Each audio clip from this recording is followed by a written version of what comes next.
A pleasant good morning to everyone, and welcome to another edition of the Coles Brown Show right here on the Black College Sports Network. August the 30th, opening week, week one for most of our college football teams. What's trending? We'll get right into it. What's trending? Southern University opens the 2025 football season with a loss, and we'll talk a lot about that. Up next, Mississippi Valley State University. That's at 4 p.m. today. I don't like to say a must win, but a needed win. A win, a win, a win. All games matter. And the SWAC Scoreboard. Coming up, we had some Thursday night games. We had some Friday night games. Once again, out of conference play, not good. Not good at all. Let's introduce the panel, and we'll get right into it. Good morning, Charles. Good morning. Good morning. Coach Pettaway, good morning. That's right. All games matter. Yes, sir. Good morning. Good morning. Here we go. And Willa Brown, good afternoon. Good afternoon, Joe.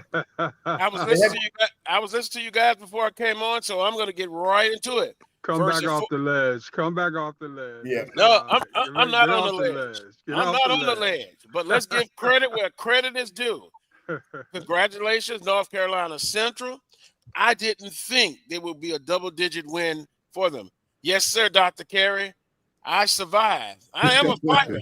I am a fighter.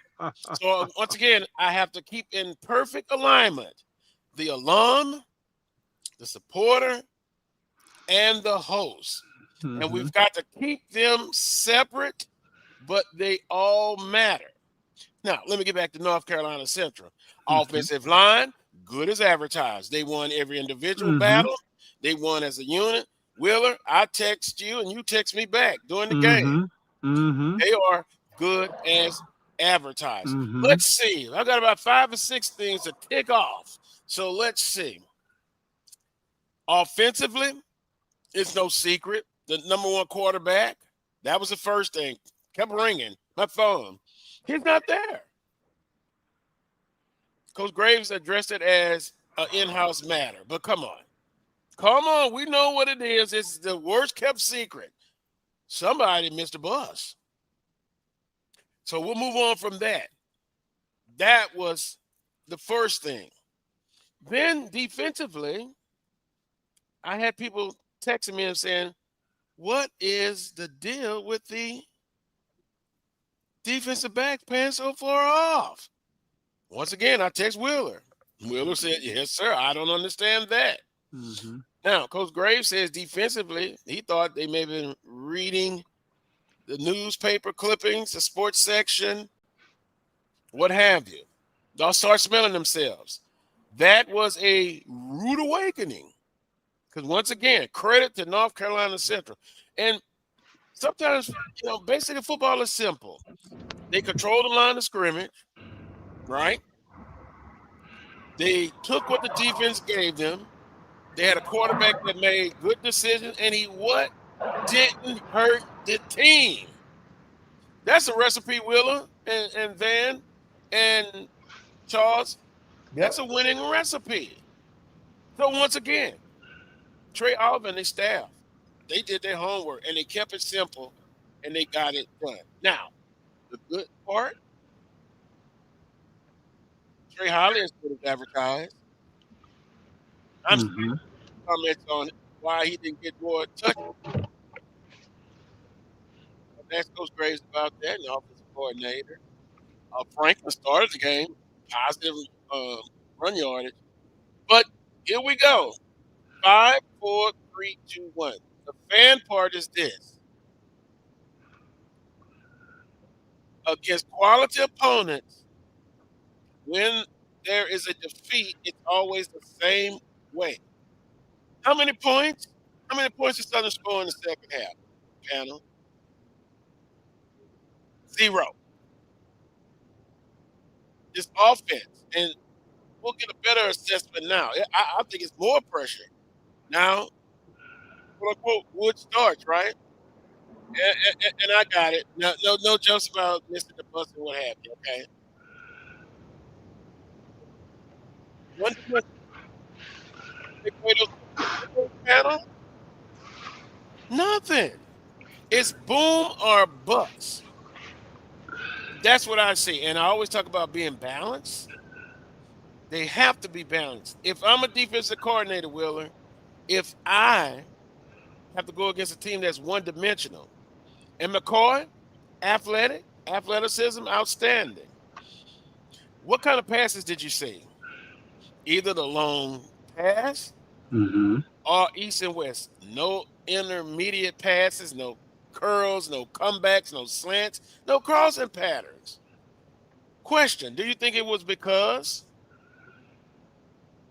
they had to go with McCoy, who came in at June? And we talked about it. He was battling.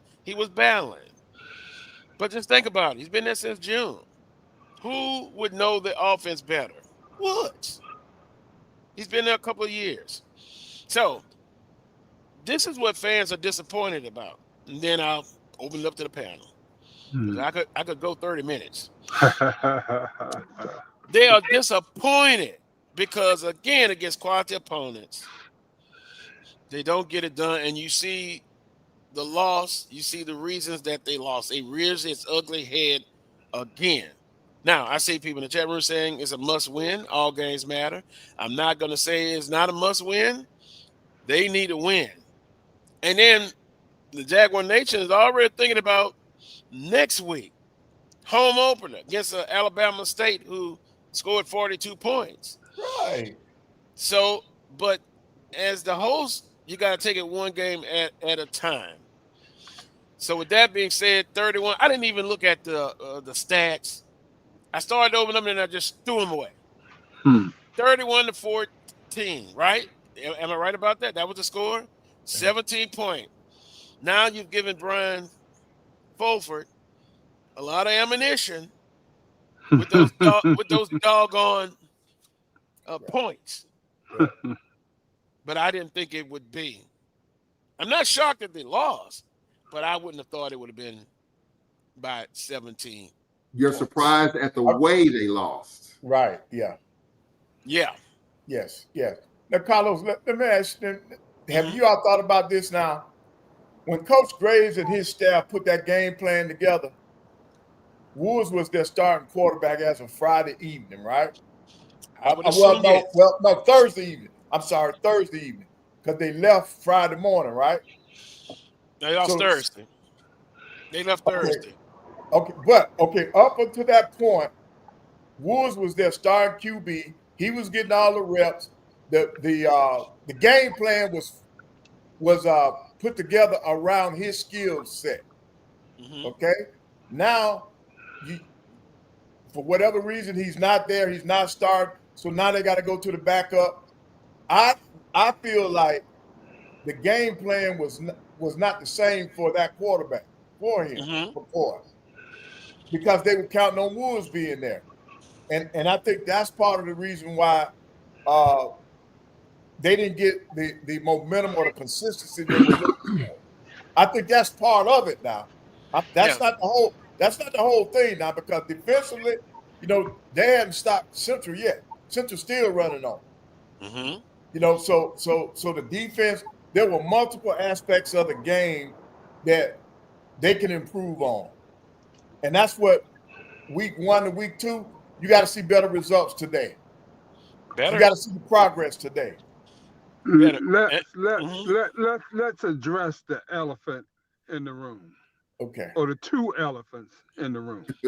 You sure it's two? There's two. There's two. Okay. Because number one, I guess the boy missed the bus, correct? Right. Yeah. Now, or was late for the bus or whatever, something with the bus. Right. Okay. Now, how could he miss the bus? Good question. Okay? Because if he's not there at least an hour before the bus pulls out, that's why you have GAs on staff and things of that nature. I'm going to be critical. Okay. Now the kid's responsible. Right. Let's get that part out of the way. The kid's responsible for being there and being on time. I got GAs on staff. Their jobs are to make sure that everybody's there on time. okay? And I'm counting people at least an hour before that bus leaves. And if I don't see folk there, then I'm going about the business of finding out why they're not there.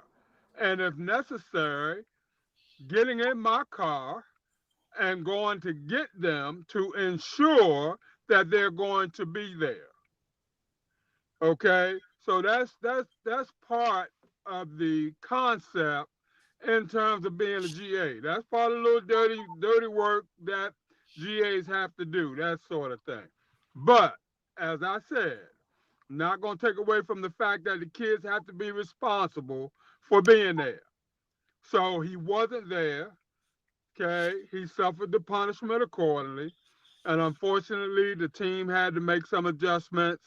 In terms of adapting to him not being there. Now, the second elephant in the room, and this is going to sound critical, it may not, you know, as I stated last Saturday before the game, week before the game, Mark Frederick, eyes were on him in terms of how he was going to call that particular game. Mm-hmm. And as Coach Pettaway said, maybe he didn't fully adjust to the skill set of the second string kid being in the game. But there's no reason why he should not have adjusted. No reason why the adjustments should not have been made.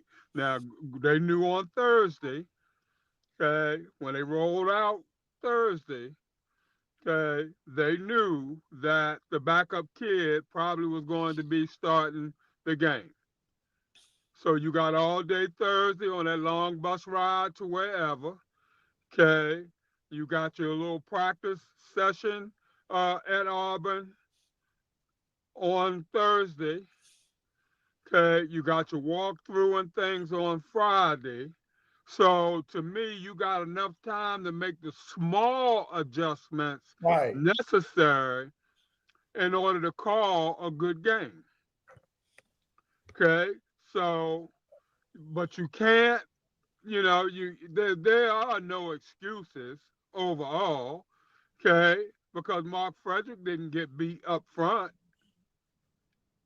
Okay, he wasn't responsible for the big chunks of yardage that Central was getting, from their offensive line, the blocks that their linemen were making, that sort of thing. So I mean, there's enough quote unquote blame to go around. The good thing about it, Carlos, and then I'll shut up from this.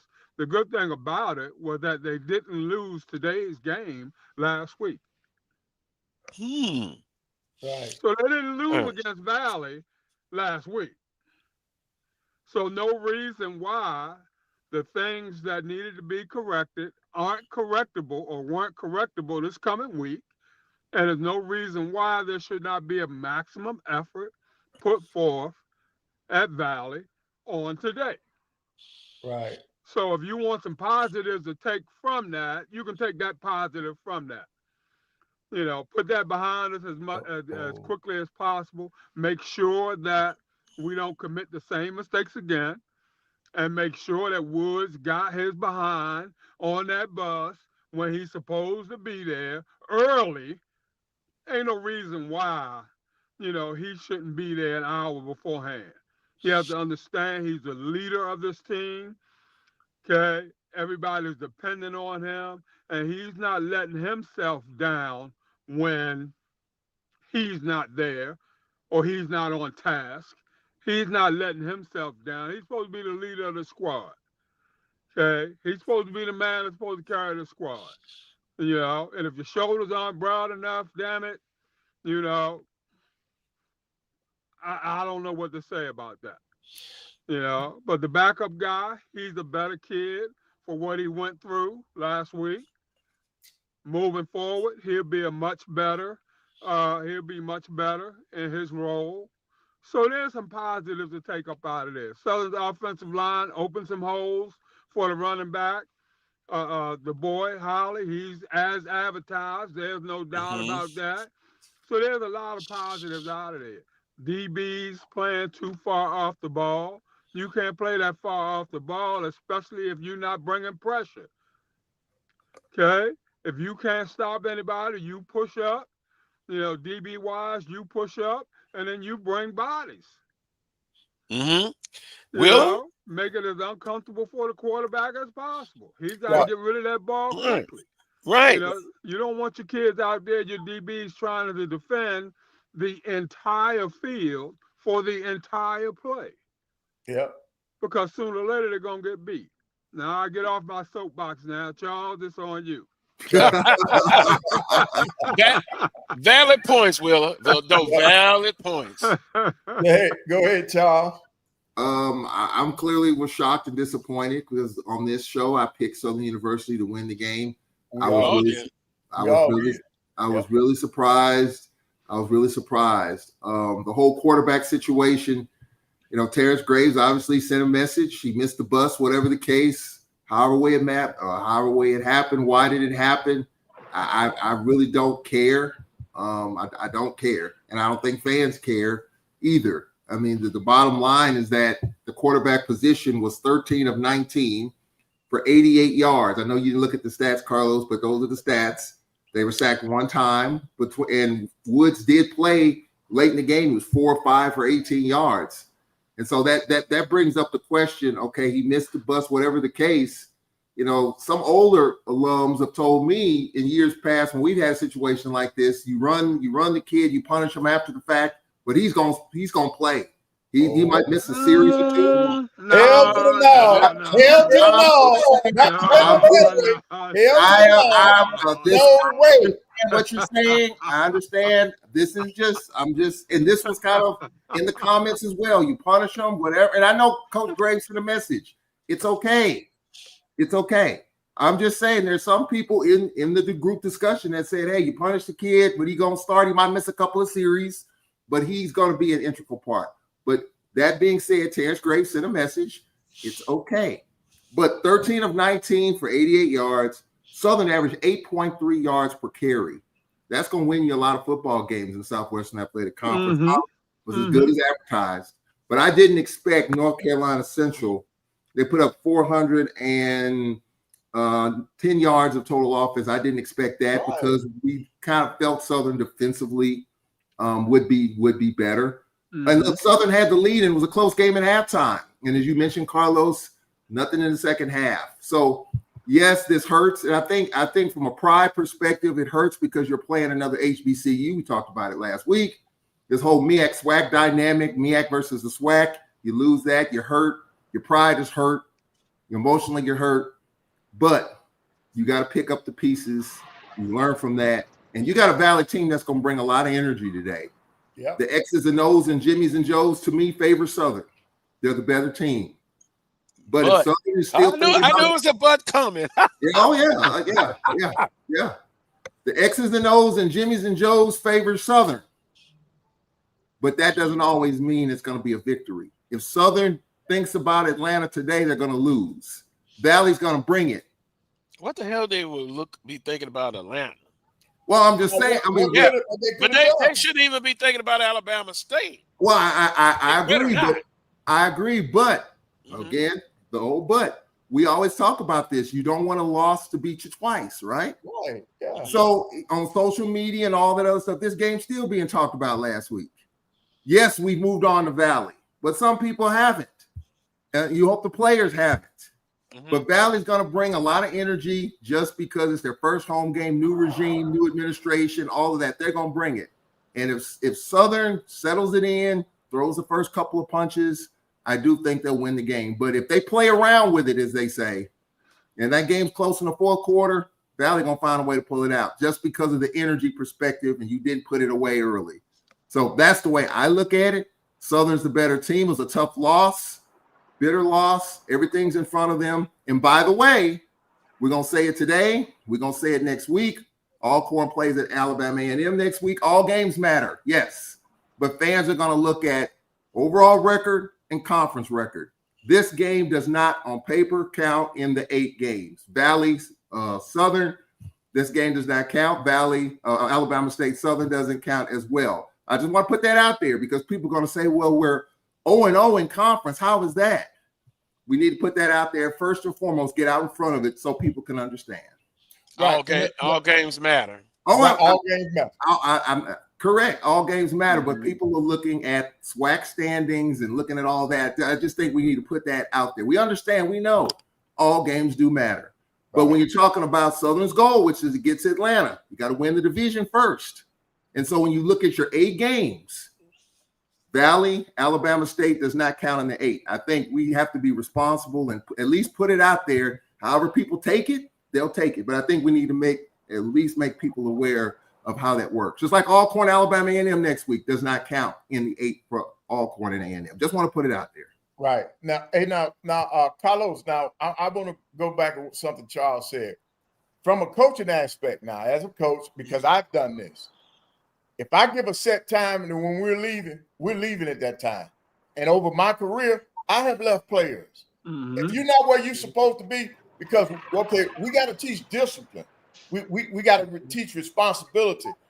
Because if you show up late for me, when you leave Alabama A&M, you're going to show up late for your job. So I'm trying to help you in life. And then I want my credibility to be there. What do I look like letting a kid break a rule? Well, how do I look to the rest of my team, to the rest of the players? So I have to stand on that. Now, here's the other thing that we're missing in this.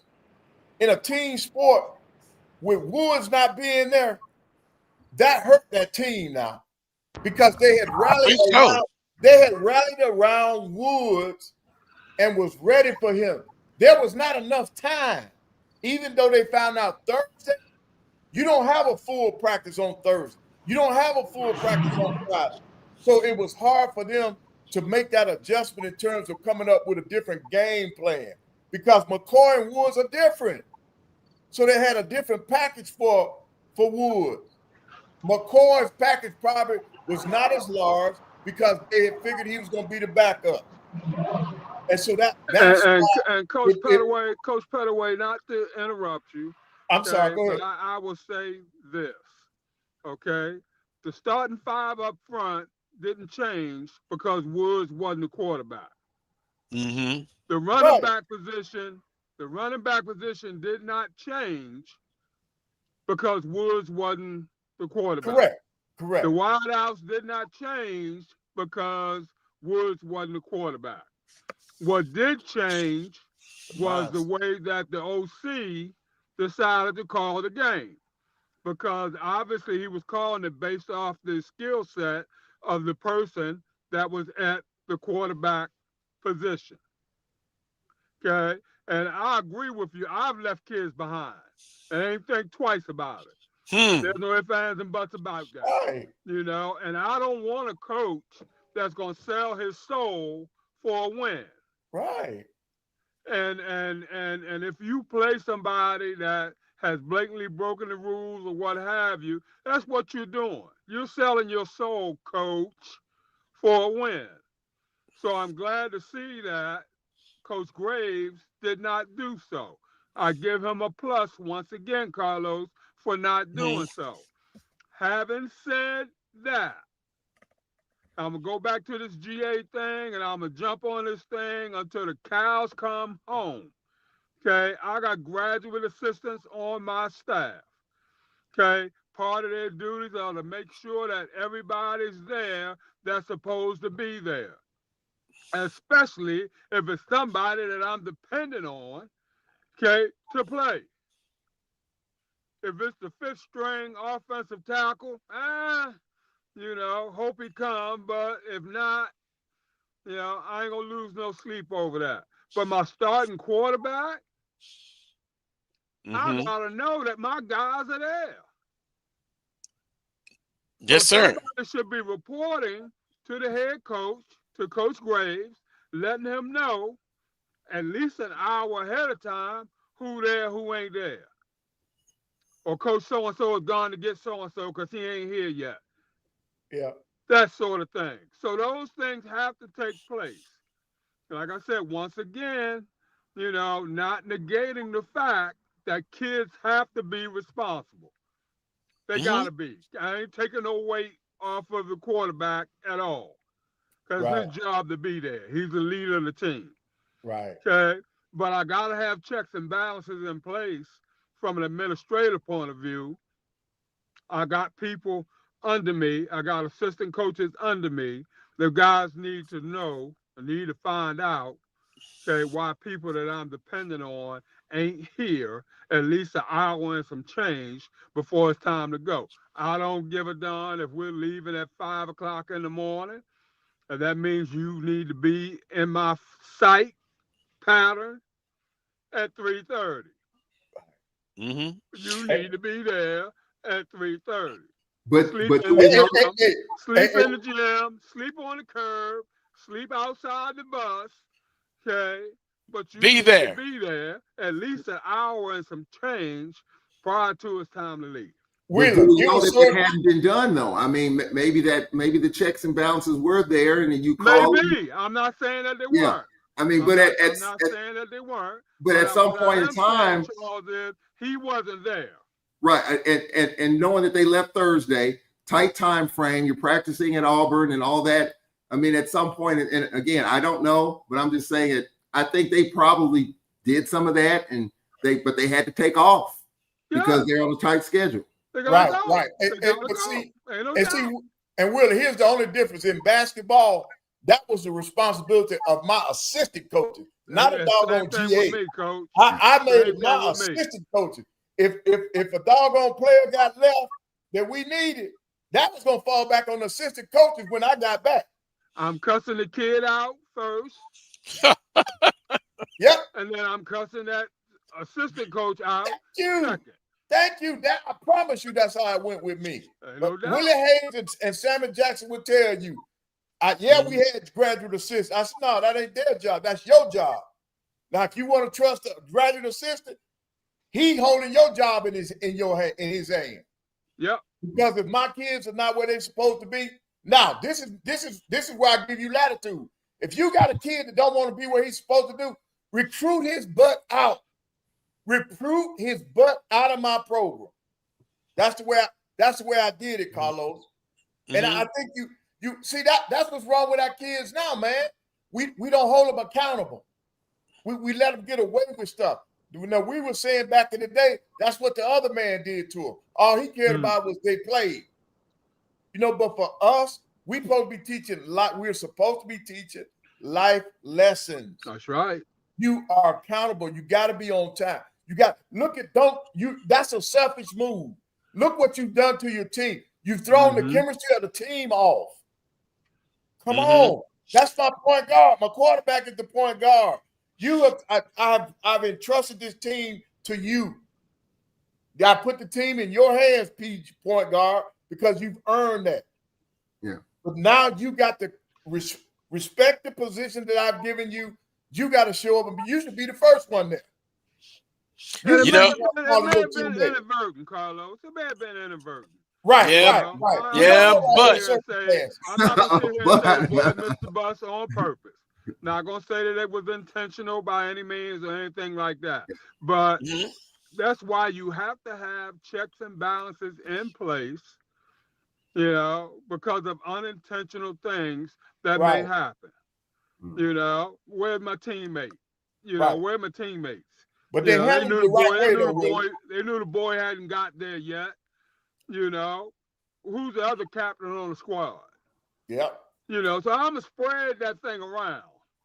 Yep. You know, and I'm going to spread this butt whooping around also.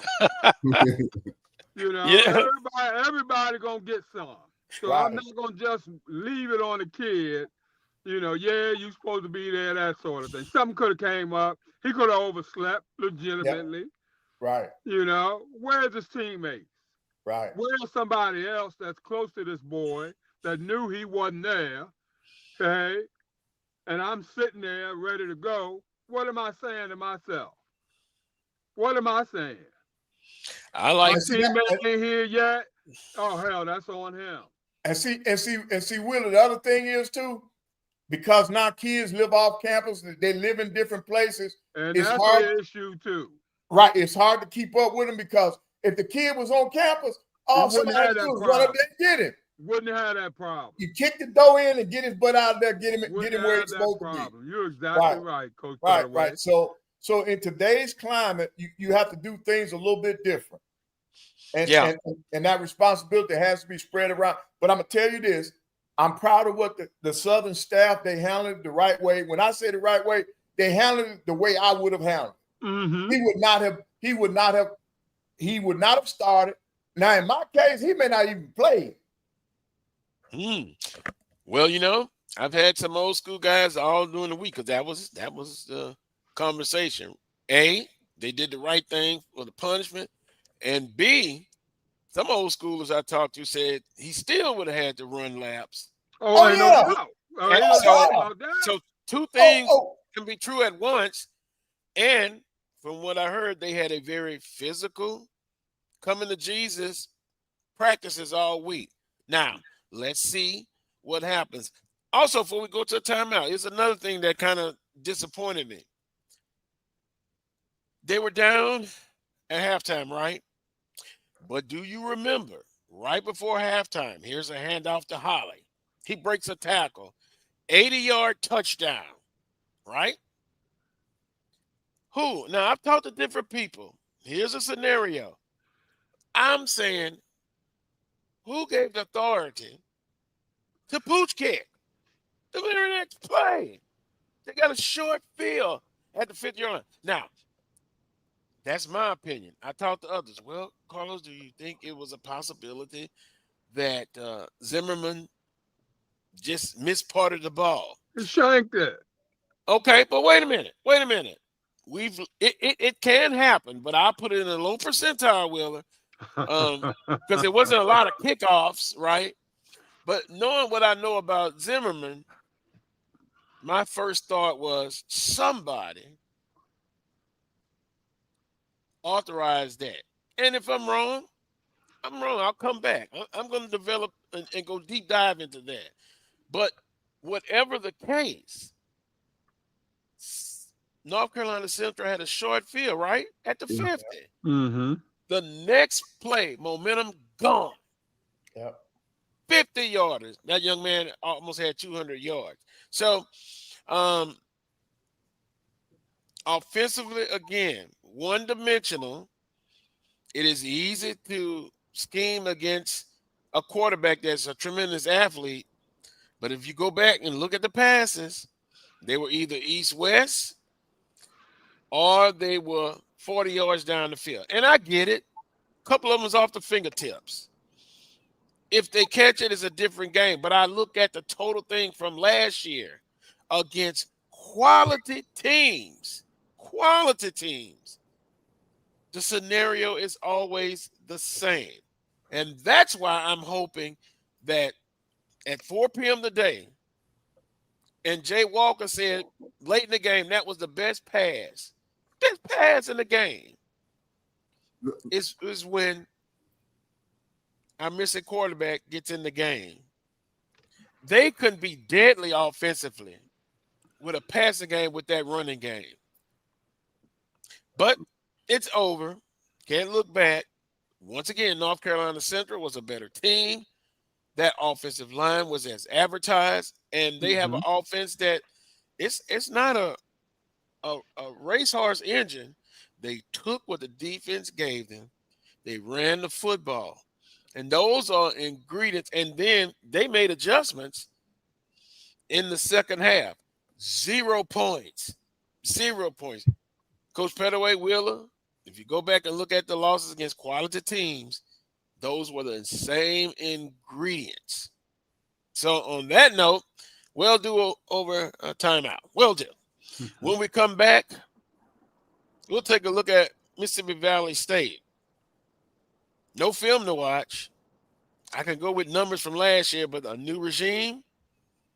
And as Charles says, they have the energy. And by the way, we are all off to a bad start with our predictions. So hopefully we'll do better this week. And and I'll close on this. I picked Alcorn, but I said, don't be surprised. And Charles went like this, that they could come out. They were hungry. They had lost so many games in a row, and the ingredients was there. I joined the game a few minutes, maybe a minute late, and we'll ask Charles about that. Special teams and penalty, because Alcorn outgained Northwestern State, but it was those penalties that I circled. You're watching the Carlos Brown Show right here on the Black College Sports Network. I will take my blood pressure medicine again. Right here on the Black College Sports Network. We shall return. History? Yeah, we built that. Pride? We fuel that. And on August 30th, we run that. Two powerhouse HBCUs, Howard Bison, FAMU Rattlers, one legendary showdown under the Miami lights at Hard Rock Stadium. The energy unmatched. The culture undeniable. The vibes straight HBCU. 2025 Invesco QQQ Orange Blossom Classic. Get your tickets and book your hotel now at orangeblossomclassic.com. Saturday, August. I'm returning to Clinton, Paris, and Tampa's my community. I grew up here, went to school here, and my wife and I make our home here. What makes Tampa special are its people. So when I represent someone injured in my community, it's personal. Call my office and speak to a real lawyer and not some referral service. I will fight the insurance companies to get the settlement that you deserve. At the law office of Clinton Paris, we take the pain out of being heard.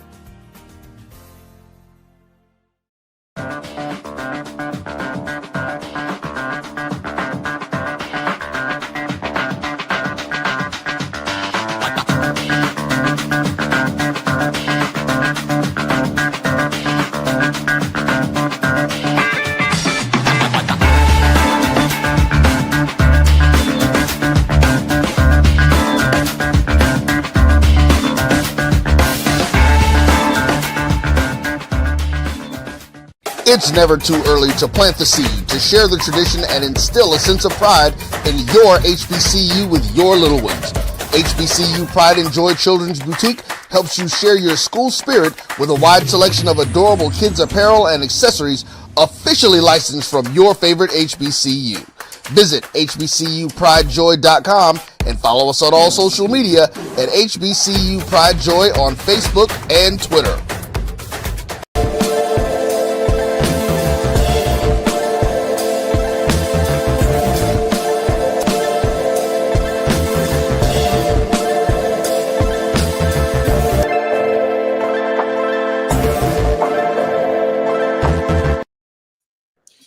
Welcome back to this week's edition of the Carlos Brown Show right here on the Black College Sports Network. The panel, along with yours truly. Will, I got a chance to go into the chat room. they never let us down. From the punishment was correct. One of our famous watchers, EA, I believe he said it's up to the team and the captain to have a say-so. Yeah, you can have a say-so after I give my punishment if I'm the head coach, right? You know, that's like growing up. My mom was the enforcer. My dad was the lecturer. To get a spanking from him, and it didn't make him a less of a man, it had to be really bad. My mom would spank if you sneezed or if you used improper English. Which sometimes she probably, if she was here, she would get me. So yeah, discipline. Now, Charles, Carlos, let me interject with that. I'm going to allow the kids to punish another kid when it's almost their fault that he wasn't there too. Come on now. If anything, I'm putting it up in all y'all. Yep. Because y'all knew he wasn't here. Who went to get him? Who called him to find out where it was? Yeah. You know, so it's deeper than just that right there. So, no, I'm not allowing the kids to take over the discipline on that right there. To me, they part of the responsibility. Am I my brother's keeper? Yes, I am. Yes. Period. Yep. It reminds me of Will. It was three of us. My mom would say, who did it? And then nobody would say anything at first, right? Who did the infraction? Then someone, using my younger brother, would say, it was Carlos. Yeah. Oh, it was terrible. Guess what? All three of us got punishment. Yeah. All three of us. And that's just the way it is. Now, Mississippi Valley State. Charles, we talked to Coach Buckley at SWAC Football Media Day. I talked to him Tuesday before the event. He was very confident. He said he was changing the culture, and it was tough to do that. But he promised two things. They're going to be there, and they're going to play hard. Again, with Southern University and Valley, all games matter. And that's we'll get to predictions on that as well. All right. He is trying to build a foundation or rebuild the foundation. Will it be tough going up that first home game? Yes, I believe that. For Southern University, they've got to come out, not only throw the first punch, they need to throw a combination of punches and to make themselves feel good because it's one game at a time. No, it doesn't count in the standings, but it does count overall. And that's the message going forth today. Mississippi Valley State, new turf, new coach, new AD. They building this up as big. And the last words he imparted to me was basically, you should be worried if you're coming up to Ida Bena. No, those are not fighting words to me. Willa, those are just, I speak softly and carry a big stick. And Carlos, the people that you just mentioned, can't none of them play. Nope. The coach can't play. Oh, The AD can't play. yeah. And the turf can't play. Yeah. You know, so bottom line is this game is going to be decided by the players. The X's and O's. You know, and if I'm Southern, I'm feeling good simply because I got a game under my belt. Granted, it was a loss, but it was a game just the same. Valley stepping out there under the lights, quote unquote, for the first time under a new coach.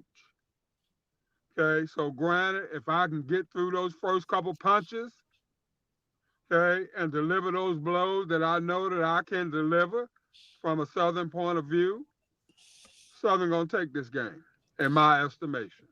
And now, Will, let me ask you this. With Southern having already played, that means Valley has game footage. They got everything they need on Southern. That's true. They but saw. they have enough. They got game footage of the second string quarterback, not necessarily the first string kid. All right, but here's the thing. Have they said that Woods is going back in the starting lineup? Has that been announced, Carlos? I'm saying it. I'm saying it. Now, I can find out. I can make a text. Right. Because they may not tell me. It shouldn't be no surprise. Now, he had a press conference every Tuesday. And I'm going to say Woods is going to be the starter. Right. Okay. So now, Carlos, this is what I'm saying. With Valley having film on some of the things that Southern wants to do offensively and defensively, that gives them an advantage because Buckley has not – they don't have any film on Buckley's schemes because this is his first job. Had he been at another school, they could have gone back to the other school and gotten film on what he did there. But with this being his first time, I think that's a big advantage for Valley now. How well they use it. Now, you still got to have the players to be able to scheme against what Southern's going to do now. Yeah. But at least they know that they can be prepared for that running game. They can be prepared for Franklin, what's his name, Holly. They can be prepared for them, right? Quarterback-wise, you saw a lot of McCoy. You didn't see much of Woods. So they know what those guys are going to do. They know McCoy put his foot in the ground and run the football.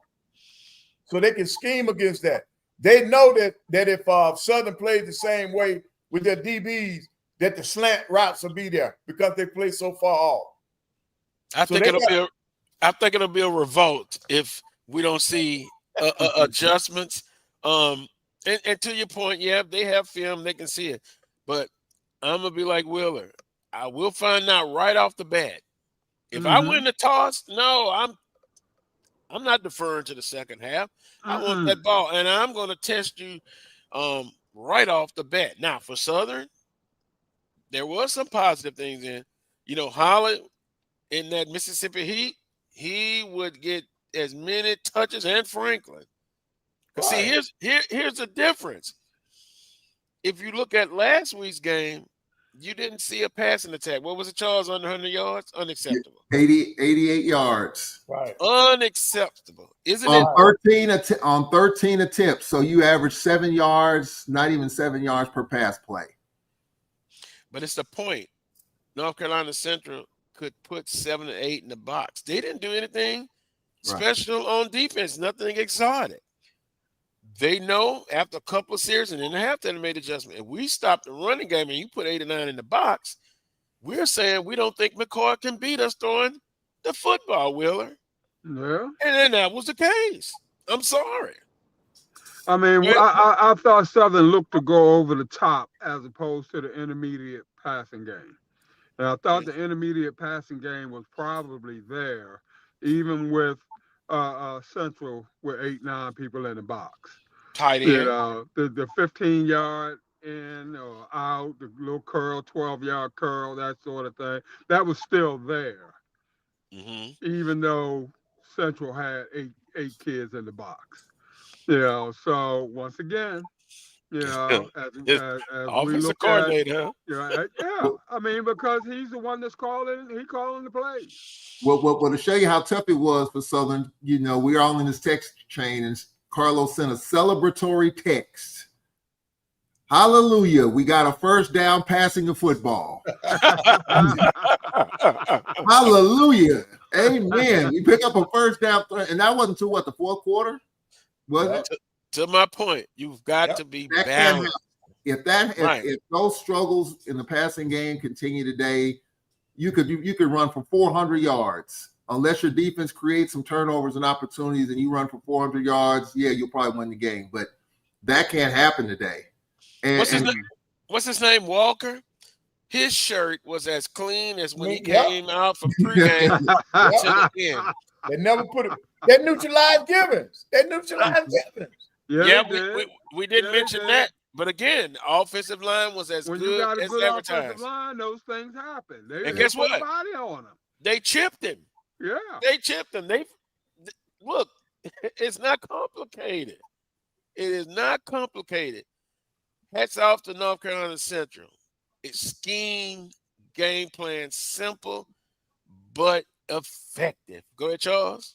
Yeah, what you said earlier in the last segment about this being a big game, it is true in a lot of instances. You want to win the game, you want to play well.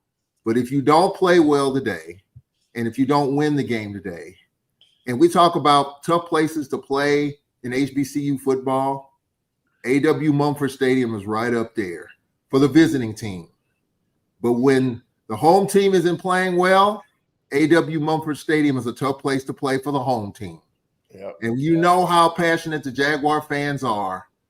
You don't win this game and don't play well, and you come home against an Alabama State team that put on an absolute show against UAB and Andrew Body, you're pulling for that kid.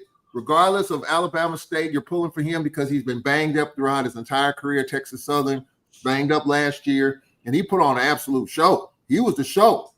And if he brings that to A.W. Mumford and Southern is still tilted and they lose that game, it's going to be tough. So this is a game I think you want to try to get right. I don't think you're going to correct all the wrongs. It's just game 2 of the season, just like Alcorn's issues. 15 penalties, a couple of turnovers in the end zone, all of that. You're not going to get it all right after week 2, but you got to look a little bit better coming home. Just like we got to look a lot better going to A&M next week. Wait a minute, Coach Pettaway. A little bit better? No, it better be a lot better. It better be a lot better. Things are correctable, but and unless the Coach Graves said they interviewed him before half, gap integrity, people weren't in the right position. I'm just gonna be brutally honest. If they were, and let's say we take what he said, that offensive line still was mauling them. Yeah. Mauling them. I'm just going to be honest now. When they do well, I'm going to say well. But Wheeler, it They wasn't got beat pretty. up front. Yeah. I mean, you have to call a spade a spade, and those things happen. And that's what you want your offensive line to do. But that's what Southern's offensive line, I thought they had a real good first half. They were opening some holes there. I could fall through and get 5 or 6 yards. So, I mean, it was like tit for tat there early on.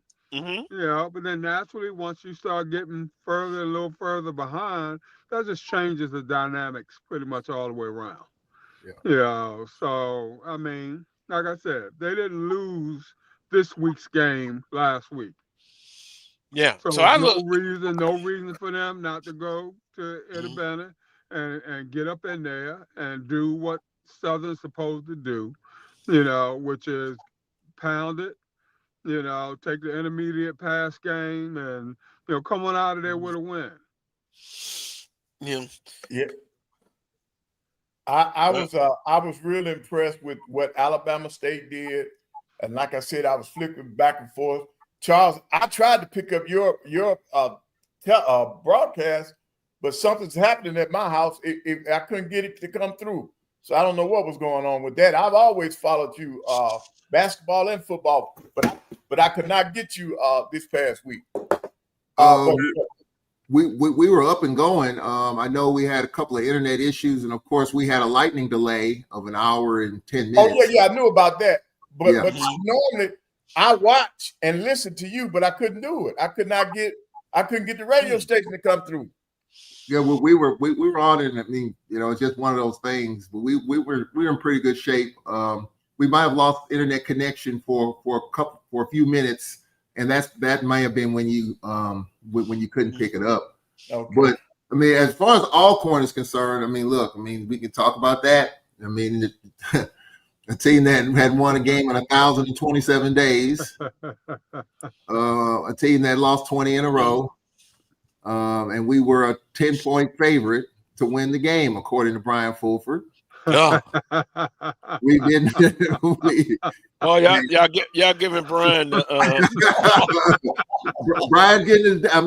He's getting his love now. He got Vegas and Atlantic City on speed dial. He knows exactly how that's supposed to go. But I'm smiling. I'm smiling to keep from crying right now because that was tough. That was really, especially spotting them 13 points in the first 7 minutes of the first quarter. All right, so we win the toss the first and second half, and they scored on a 66-yard drive, but they had a big play that set up a score, and so we blocked the PAT. But then on special teams, we got a new punter. Ball snapped over his head. Tried to kick it out of the back of the end zone, never did kick it, and they had a scoop and score, and we were down 13-0. And so we were going sideways there. We started Jalen Tolbert, who is the Howard transfer, who his team was he was on the roster when his team was in the Celebration Bowl. And look, we had receivers open, couldn't hit them. Too long on some passes, too short on others, and then receivers didn't quite help him as well. So it was definitely a struggle for Jalen Tolbert. I mean, he was 19 of 44 for 182 yards. We were able to run the football of sorts. But look, Northwestern State's, you spot them 2 scores. We got to within a score. Too many penalties, mistakes. He had 2 interceptions in the end zone. We tried to stretch the field, which we only had 7 passing touchdowns for the season last year. Clearly, we were trying to do some stuff in the passing game. There were times in which he could have run. He didn't. Trying to stretch the field. So growing pains as far as the quarterback position is concerned, at least Jalen Tolbert's first game, his first start. So we'll have to get some improvement there. Defensively, we were able to get some push. Northwestern State, when you look at what they did in the running game, Northwestern State, not that great. Abram Johnson, their quarterback, led the way. They had about 180 yards rushing. And so, we're used to doing a little bit better than that. But you got to give Northwestern State a whole bunch of credit. They had the lead. They milked it. They tried to play keep away. The one touchdown we got on defensively, they threw the football. Mikael McLaurin stepped into it for a 70-yard deal. They changed the defense on that play at the last minute. But clearly it was not what we expected. And again, our rear ends are hurt from a pride perspective. This team hadn't won a game in 3 years. And so you look at that situation. We're hurt, a lot in front of us still, but it's got to get better if we expect to hand Sam Shade his first home loss next week. It's got to get better from a quarterback. I mean, it just does. But I do think Jalen Tolbert's got the experience. I do think they'll make the adjustments offensively. Our running game was really solid. Reggie Davis is going to be a guy that you're going to hear about a lot. Jacorian Sewell is our lead back going into the season. But the penalties, hands to the face, holding, 15 penalties over 100 yards. We got it. I mean, you're not going to win with that, and we got to get that fixed quick and in a hurry. 44 passes attempted, 19 completed, right? 19 of 44 for 182 yards. Panel, I present to you that they have the same problem as Southern. You know why? Because they look the same in a loss. Last year, the same thing. I would also present their offensive coordinator, like Mark Frederick. They need to step it up. They really do. And I bet you if I look, Charles, but remember, I didn't look at any stats. I was so ticked off. I bet you the defense was, at least in Southern case, was on the field at least 70 plays. Mm-hmm. Not good. Not good at all. So that tells me the offense is sporadic. Alcorn's offense, sporadic. If I got to throw 44 passes, I'm going to say the chances are, Coach Pettaway, you behind. You from behind. And you're not going to win a whole lot of games because and then it goes back to my point with these non-conference games. Jackson State has an opportunity. FAMU has an opportunity. Who am I missing? I don't count Bethune-Cookman when they lost last night. They played up. No, you don't count that one. Count that one. Yeah, I mean that's just being brutally honest. They playing Arkansas, right? Right. Grambling and Langston. What about Grambling and Langston today? That's non-conference. That's Division II. We'll come back with our predictions. But Jackson and Hampton, FAMU and Howard. Sounds like I'm missing somebody else. Grambling. Traditionally Langston has done well in their conference, but here are opportunities. All games matter to win a non-conference game. Mm-hmm. And that's go ahead. Mm-hmm. No. I was going to say, when you come back from the break, I want to tell you about another MEAC SWAC challenge. Okay. Yeah, and by the way, Southern was undefeated in the MEAC SWAC challenge. They got their first loss. They played North Carolina Central twice. They're 0-2. They lost at home, and they lost last Saturday. Well, Carlos, to answer your question about the game Thursday night, 59 plays. Northwestern State had 59 plays. We had 77 plays. Mm-hmm. So that's not bad. No, it's just the penalties. And it seems like they were in the red zone a couple of times, and they came away with nothing.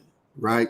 Two picks in the end zone. The second one was just a great play by the defender. The other one, and again, I'm gonna give Jalen Tolbert a break. This is his first start. So just a matter of him working out the kinks. A lot of people feel like Trey Lawrence, who's been in the system for the last 3 years, probably would have got the start. That's what a lot of people expected and assumed. But Jalen Tolbert won the job, and so my guess is that they'll work through the kinks, and Jalen Tolbert will get the start against Alabama A&M next week. So that's kind of something different. Their fans probably expected one way. You kind of knew Woods was going to be the starter, even though Graves didn't say. You kind of assumed that he would be, and unfortunately, whatever happened. But we thought Trey Lawrence would probably be our starting quarterback, and Cedric Thomas announced Jalen Tolbert, and so you just got to keep working. You got to keep working through that. And so my guess is that Jalen Tolbert will probably start against Alabama A&M next week. But we have receivers, Carlos, running wide open, getting separation deep. overthrown, some underthrown. We had some drops though. We had some drops, yeah, and some of the square outs he couldn't hit. So I mean, it may be just typical nerves, typical first game stuff. But we'll work through that, and as we get ready to go to Huntsville. But from a pride perspective, this FCS Fans Nation on Facebook, they had a blast with this. It was all on the national news, the Sports Center. I mean, top 10 moments, all that.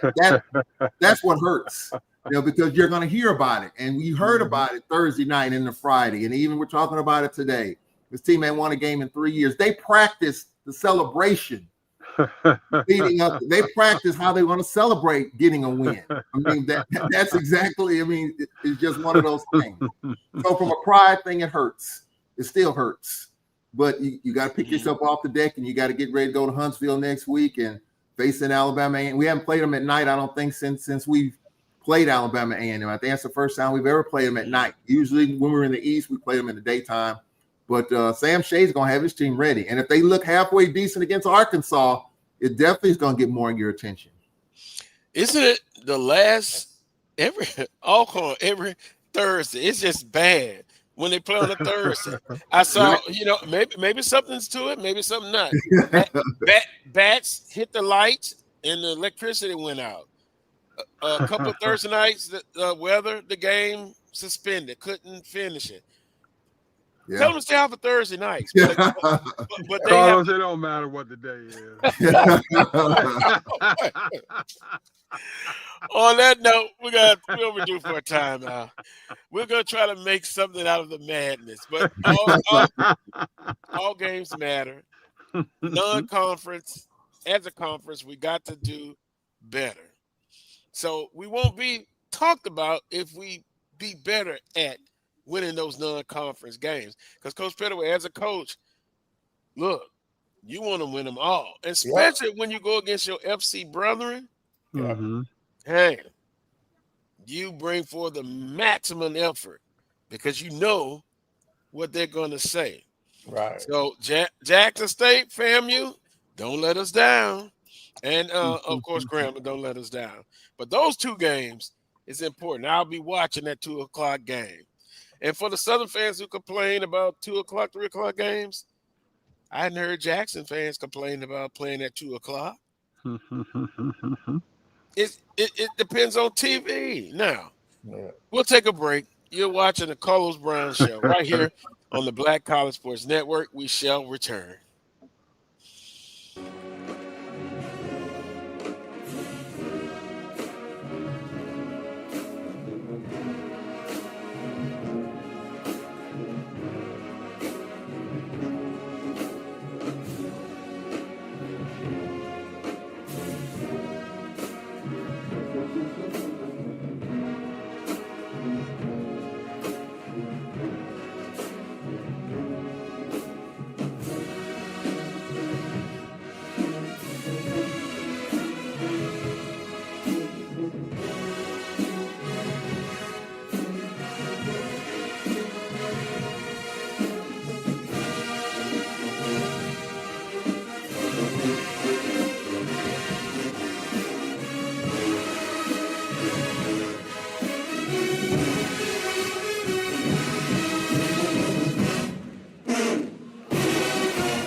History? Yeah, we built that. Pride? We fuel that. And on August 30th, we run that. Two powerhouse HBCUs, Howard Bison, FAMU Rattlers, one legendary showdown under the Miami lights at Hard Rock Stadium. The energy unmatched. The culture undeniable. The vibes straight HBCU. 2025 Invesco QQQ Orange Blossom Classic. Get your tickets and book your hotel now at orangeblossomclassic.com. Saturday, August 30th at 4 p.m. in Miami Gardens.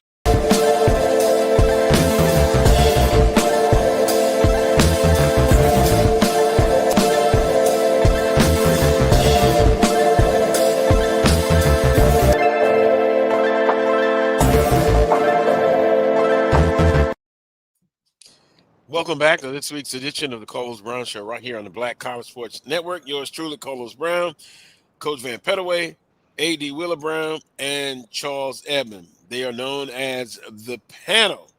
Let's kind of get into the SWAC Scoreboard, which we don't have any scores right now, but we have some from Thursday and Friday. We talked about Northwestern State defeating Alcorn State. Alabama State, a great offensive explosion. My cell phone, my text message was going off. Look at Alabama State. Yeah. Mr. Body is all body. He's back. And they were winning for the most part of the entire game, but they ended up giving up 52 points. If we would rank our top three, we would have to put Alabama State. And that's something we'll probably do every week. Our top three, our terrific three. And then last night also, Bethune-Cookman at Florida International. Charles, Bethune-Cookman overwhelmed in that football game. Playing up, and once again, 63 goes into 85, one time with a remainder. So it is what it is when you're playing up. But Bethune-Cookman starts off 0-1, Alabama State 0-1. Also, Alcorn State 0-1 and Southern University 0-1. We'll get to the schedule, but thoughts on Bethune-Cookman? Well, Carlos, can I jump in here? Because I we've had Coach Graves on this show off and on, and I read the comments last week about if Valley wins this game, Coach Graves ought to be fired. People are referencing the last time. People are referencing the last time Southern University lost to Valley in football. Their coach was fired.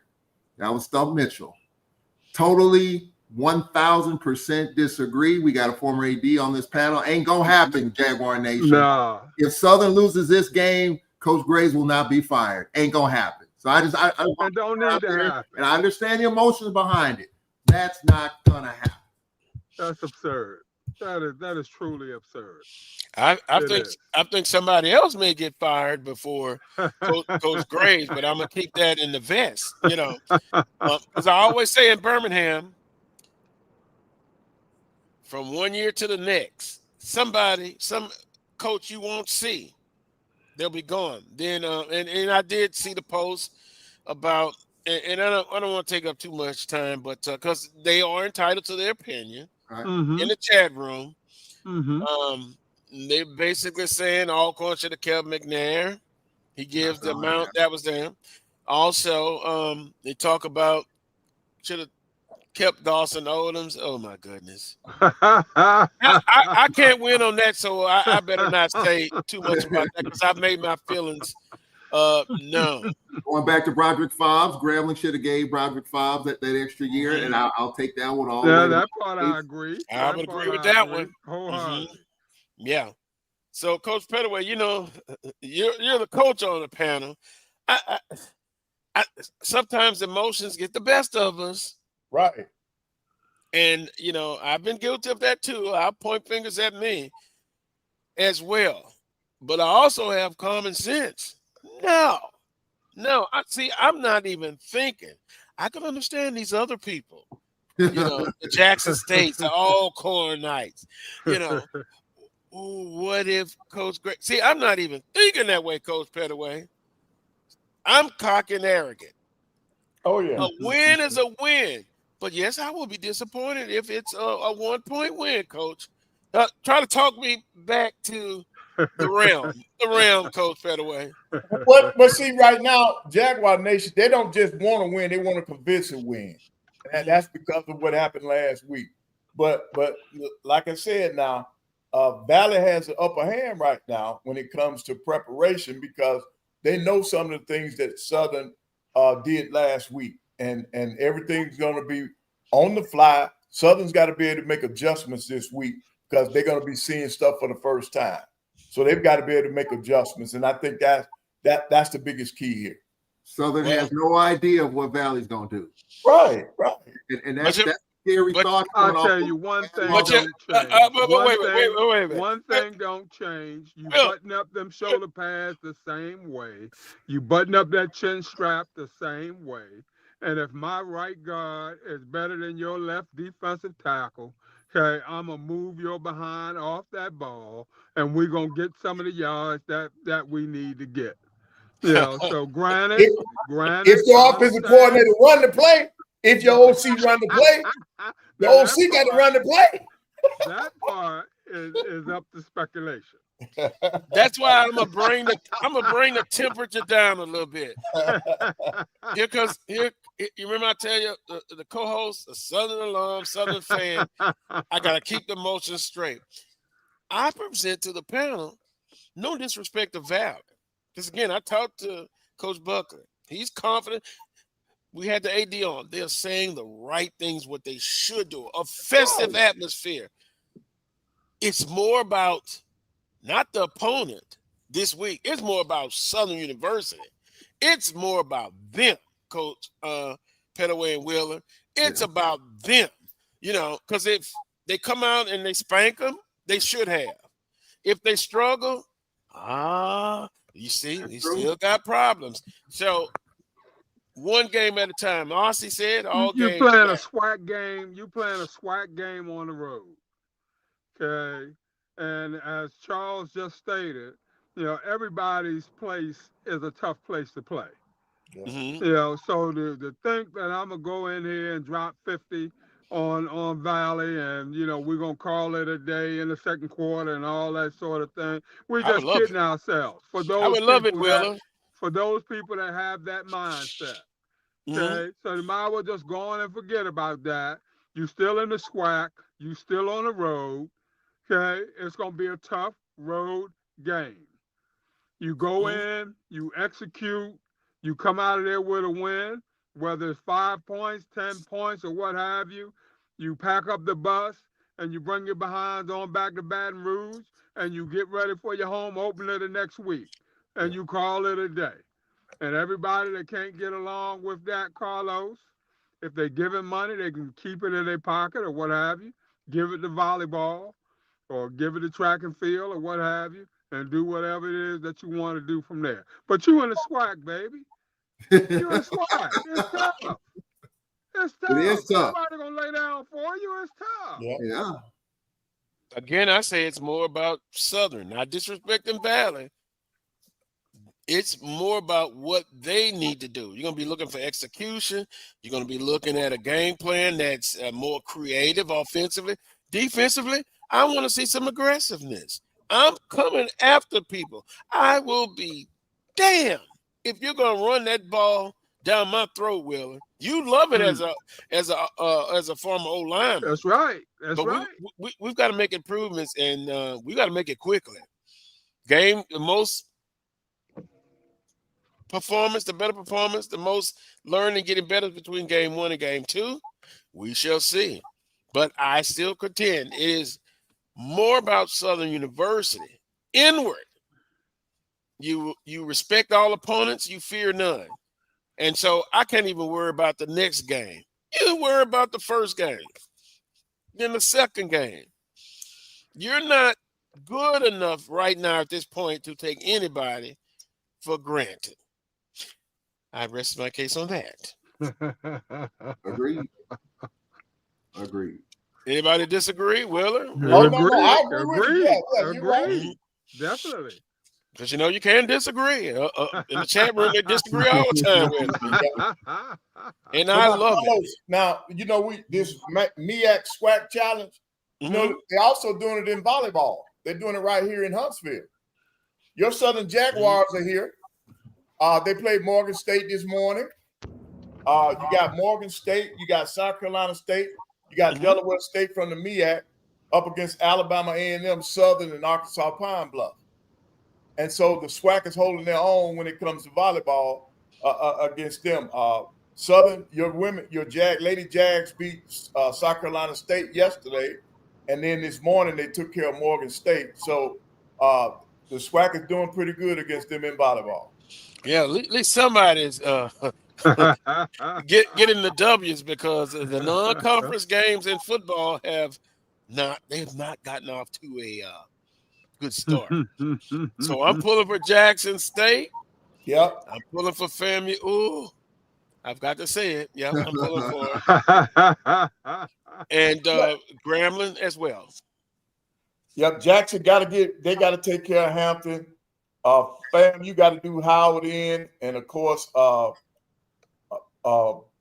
Langston. I mean, Grambling has to beat Langston now. Mm-hmm. Can't have no problem with that. And then you got your Labor Day Classic out there in Houston, PV, and Texas Southern. So you got the lot. Hey, in that one. Hey, look. Jackson. Who gonna win the press conference on that one now? Because they sell a lot of Wolf tickets in both press conferences. I'm like Dishman. And Melody, you can put up the schedule. We're finna get into it. No, you did miss it. You got 4 guys that just, we're very opinionated. All right. We did talk about Northwestern State breaks their losing streak. They defeated Alcorn State. What was the score, Charles? 20-10? 20-10. 10-point loss. Brian Fulford, send him some money of his PayPal and Cash App. He's on a roll. He's hot. He lost to Alcorn, but we'll give him credit there. 52-42. UAB. That's a lot of points, Carlos. Alabama State. Well, yeah, one could look at for the best defensive team in the SWAC. That's a lot of points. Well, yeah, and we can say it was playing up. UAB is a power 3 or a power 4, whatever it is you want to call it. They're nothing but a glorified FCS school. That's all. FCS school with a few more scholarships. That's all they are.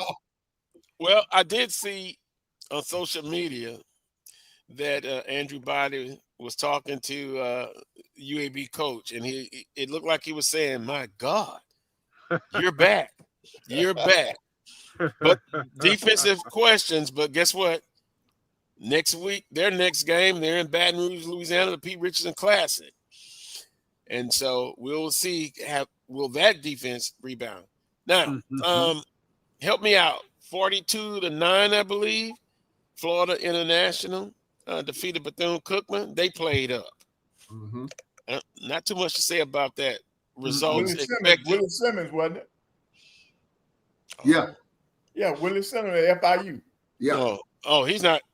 The gunslinger, he's not going to take it easy on anybody. If he can get those kind of wins. So that's interesting. Now today, 2 p.m., I'm going to be in the man cave watching this one. Jackson State hosts Hampton. Also, it's today, FAMU and Howard and the Orange Blossom Classic. Alabama A&M at Arkansas Razorbacks. Southern at Mississippi Valley State. Boy, UAPB at Texas Tech. Oof. They like to score a lot of points. Yes, that one could get ugly. I'll skip and then come back to the last one because it intrigues me. Langston playing Grambling State University. I think I'll take what Charles normally will say. Don't sleep on Langston. You got to play well. Mickey Joseph needs to win this game. Period. Impressively. Mickey Joseph needs. This is all about Grambling. Wait a minute, Willa. If they win by 1, it's still a win. Carlos, impressively. Well, wait a minute. Why you didn't say impressively for Southern Mississippi Valley State? Circumstances are different. Okay. It is different. He's right. Carlos, this is Mickey Joseph. Grambling's at home. He's at home. And in my estimation, the seat is high. Right. I agree with that part. He needs to be impressive, Carlos. The game is in Shreveport. And so, obviously trying to get the Shreveport folks, and we got a lot of alums in Shreveport, and they had the press conference early in the week. I agree with Wheeler Brown. Grambling needs this one badly, and an impressive win will definitely help. If you read the news this week, Grambling's going to break on a new indoor facility. So a little bit momentum starting to build there with that on the facility front. But this is the last year of Mickey Joseph's contract. And Dr. Scott addressed it this week. He said this is not he said, quote, "This is not a make or break for Mickey Joseph." I love you, Dr. Scott. What would he say? I know. I know. I mean, he had nothing else to say but that. But as a Grambling as a fan, this is make or break. You signed a 2-year deal. I don't know what. I mean, if you go 8-4, win the Bayou Classic, you maybe a little momentum. But anything other than that, I just think you're swimming in quicksand. So this is a good start. If they can get the win, it's a big year for Mickey Joseph. I think it's a big year for Grambling football. Coach Pettaway, I'm gonna say this for those who are into the Bible. Moses brought the people out, but they didn't get to the promised land. Oh, come on! They didn't get to the promised land. So you're getting a nice facility. There's a chance he won't see it. He might see it coming up whenever they start on it. The panel says, Mickey Joseph, you got to win, and you got to win impressively. You remember Moses didn't go over. He didn't see it. He did not see it. I mean, you just have to look at the uncertainty, Carlos. I mean, if he signed a 3 or 4 year deal, we will be backing up. But he only signed a 2-year deal for whatever reason. The rumors, that's what Mickey Joseph wanted. I'm sure Dr. Scott would have offered him a 3-year deal if that's what he wanted, but he only wanted 2. So now, where's the program right now? He only wanted 2? And he might have felt he was going to get in and get out, Charles. I mean, he was going to come in. From what I was told, run it up right away. From what I was told, and that bigger offer was going to come in, and he was going to make that quick jump, and he didn't want anything to hold him back. Well, that's part of the reason why I think he only wanted 2 was because possibility of some FBS offers. Remember, he was an assistant at LSU. He was the interim head coach in Nebraska. I mean, that side of the fence is pretty good when you're making pretty good money and all that. But it seems like he bet with house money, Charles. Probably so. Probably so. But I'm look, whatever Mickey Joseph decides to do, he was here at Alcorn. His family was at Media Day. Great dude, great guy. And I wanted to see the best for him. When I look at Grambling's program, though, we're still rocking and rolling and reeling. And so I just would say if this is the last year of it, whatever happens, happens. But we got to get some stability there. If he wins 8 games, 9 games, okay. Grambling might offer a little bit more, but will Mickey Joseph take it? I think it's more about Mickey Joseph than Grambling, to be honest with you. If Mickey Joseph wants to stay, I think a decent year he would. But does Mickey Joseph want to continue this partnership after this year? That's my concern. So why? And I understand because you're Grambling along. Willer, I would have, during the interview process, it would have been some deep questions. If I get an inkling of you're using me to get back in FBS, to me, then you're not the right guy. I want somebody that has blood, sweat, and tears, and I would not, and I'm not an AD, I would not be in a position that I have, boom. That's a red flag. I mean, there's no doubt. Now, just to about me, that. That's a red flag. No doubt.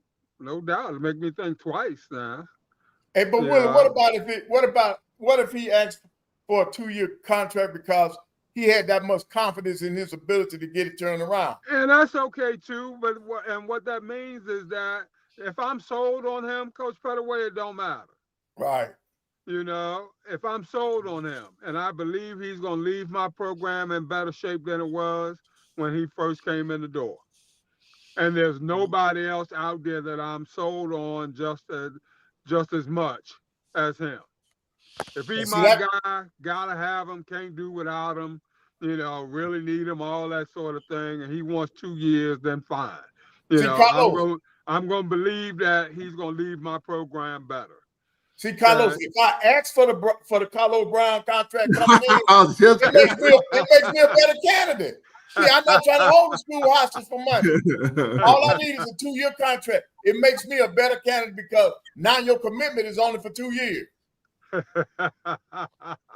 But if I got to turn that roster over, yeah, which is what he needed to do, that sort of thing. I mean, in my mind, I want as many years as I can possibly get. yeah. Mhm.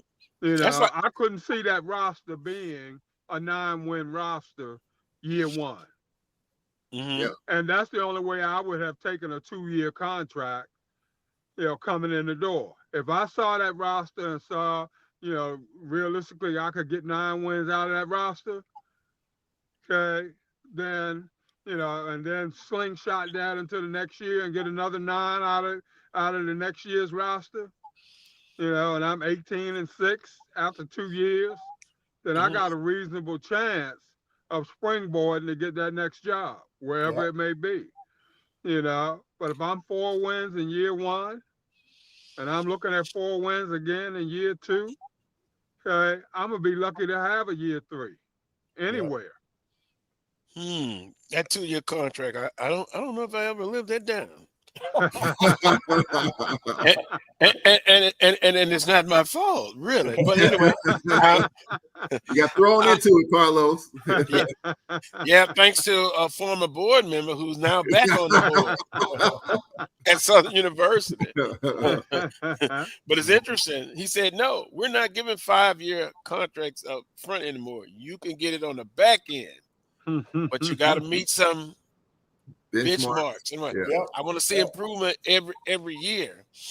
So with that being said, Grambling's got to beat Langston, Carlos. Period. We can't go any further. If Grambling loses to Langston today, then that's going to be a problem for me. So if it's a 3-point victory, that still doesn't cut it, right? I'll take it for right now, but it's got to get better. Look, and we don't know a lot about Langston. I mean, let's be real now. Langston, Langston might have a little bit more than we think. Grambling should win the football game, the X's and O's, and I think Grambling's got the Jimmies and Joes. But I think that I'll take a 3-point win, but it's got to get better from there. It's got to get better. I won't take less than 7, Carlos. I ain't taking less than 7. Oh, I thought you were gonna say less than 17. I ain't taking less than 7. I ain't taking less than 7. And we better look good in 2 out of the 3 phases of the game. I can live with that. And I don't necessarily care which 2. Yeah. Well, I did. If Langston still has the same coach, he's a good coach, and I remember Langston coming in and giving Southern a tough time. So fear no one. Carlos, I'm Grambling. Damn it, Carlos, I'm Grambling. Yeah, but they ain't the Grambling of old. Come on now, They not the Grambling of old, Will. Come on. They are not. I'm just telling you. We finna give our predictions. I expect them to win. But some things are internal because I look at Hugh Jackson, NFL experience. That didn't go well. No, you got Joseph, who has F. Now we're looking at a Charles, bigger issue. Charles, don't tell me if you're the one to buy you Classic. Don't tell me that I'm pulling half my eyebrow. I'm telling you, if Grambling scores from the 1-yard line in the Bayou Classic, I think Hugh Jackson gets an offer to stay. He stays. I'm not talking about from Southern perspective. I'm talking purely Grambling. I mean, that makes it worse if you're at the 1-yard line and can't. It does. It absolutely does. Grambling wins that Bayou Classic. Hugh might still be there. I think there might be some arm twisting, a little bit more money thrown his way, even though he's making good money anyway. I think there might be a little more convincing to get him to stick around a little while longer. That's my opinion. Just my opinion. And you're entitled to that. Like I'm entitled to my opinion. I look at the body of work, Coach Pettaway. Yep. It's just maddening. People, success is based off of the Magic City Classic, the Bayou Classic. Yep. I want all games to matter. How many times I've said that? This show. With that being said, also before we get into predictions, I got a chance. I was tuned in. Celebrity Coach 101. Michael Vick looked lost. Or let me take that back. He was so unemotional. He looked like he should have looked. Yeah, I mean, I saw a lot of 5 wideouts on offense. We see another trend. Some of the defenses can't stop a goal. Yeah. And so Towson probably could have won by more. Now, people were texting me about Delaware State. Oh, man, they're hanging in there. They're hanging in there. I was just silent. I knew the outcome would be the outcome.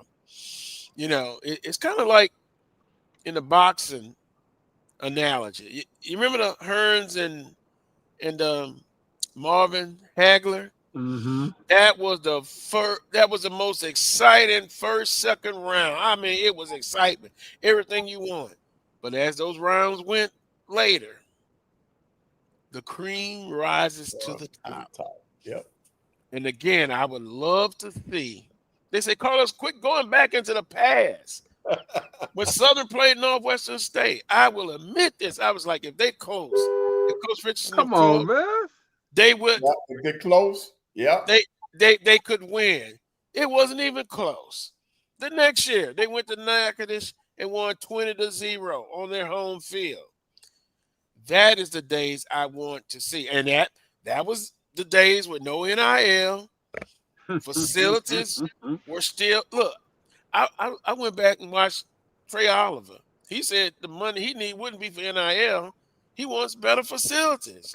Their facilities not that good, but he's an old school coach. And they came out and kicked my school, but if and buts about it won all 3 phases. So, with that being said, we got to win those non-conference games. Carlos, what did you say? What was that score? Southern and Northwestern State. It was what, 20-0? Yeah, the first time, year 2, they went to Natchitoches. Man, that sounds so good. Man, oh man, oh man. That sounds good. That sounds, whoa, man, I'll take that. 38 hours. And that game, it was basically over in the second quarter.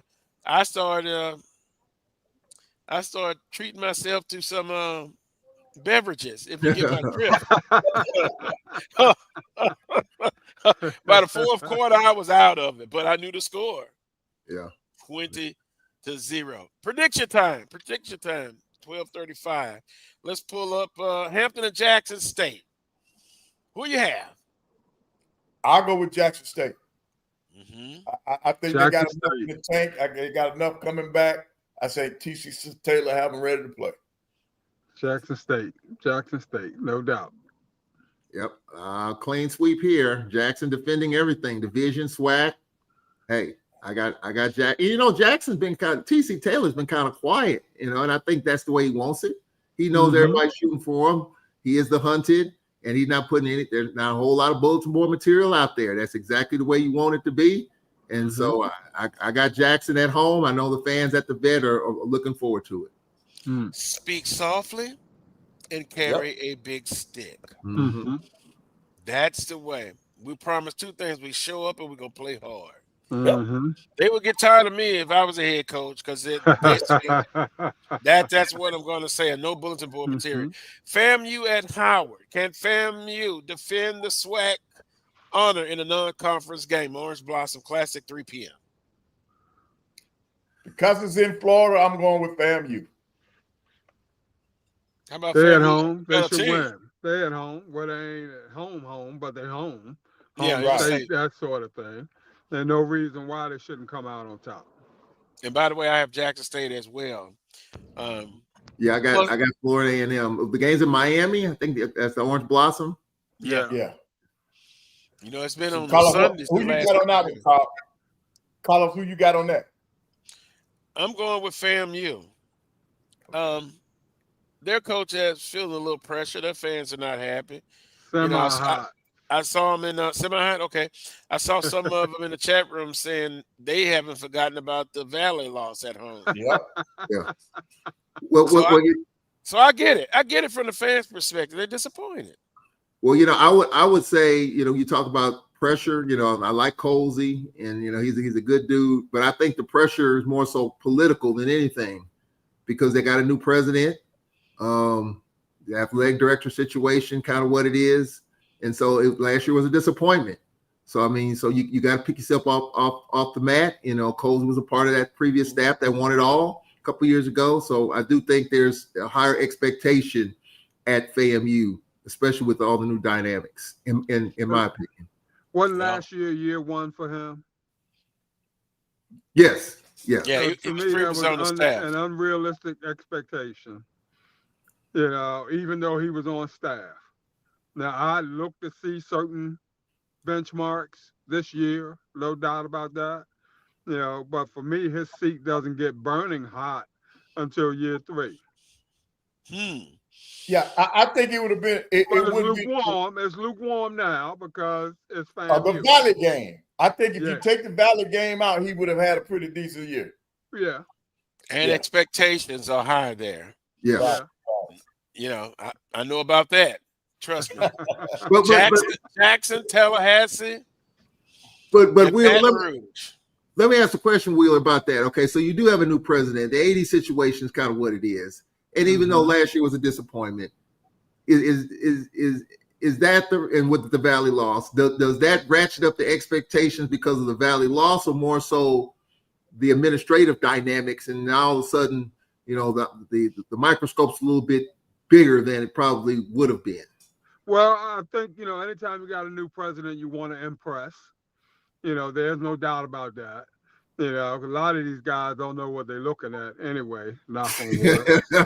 But, you know, so you want to be impressive, and you want to show the proper progress, and you want everything to be in a positive light, that sort of thing. So it's pressure from that point of view. The AD's just getting there pretty much also, you know. So, you know, he's got to show the FAMU faithful that, you know, they were expecting him to pick up the ball and run with it last year, you know, and pretty much dominate the SWAC. You know, he's got to kind of show them that.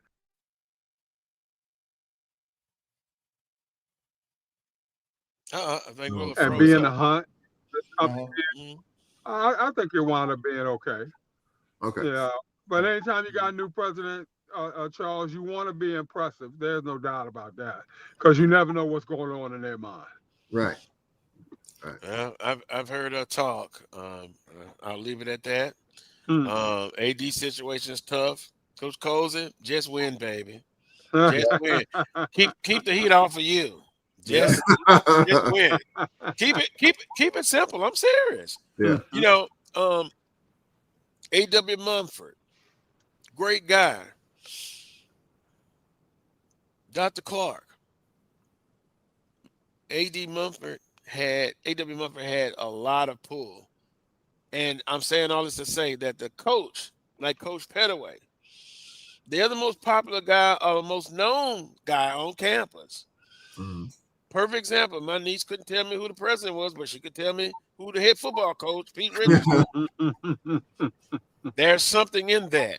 Yeah. And we could do a show on, they said they will never, ever let an AD have that much power again like A.W. Mumford. Sir, another quick story from Dr. Ruby Sims. God bless her soul.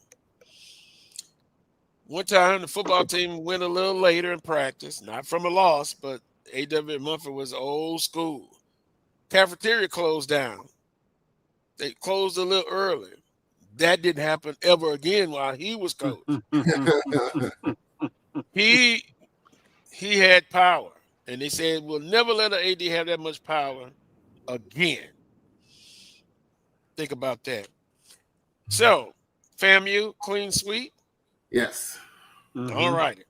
Alabama and them at Arkansas. Use the phrase with Charles. They're playing with house money.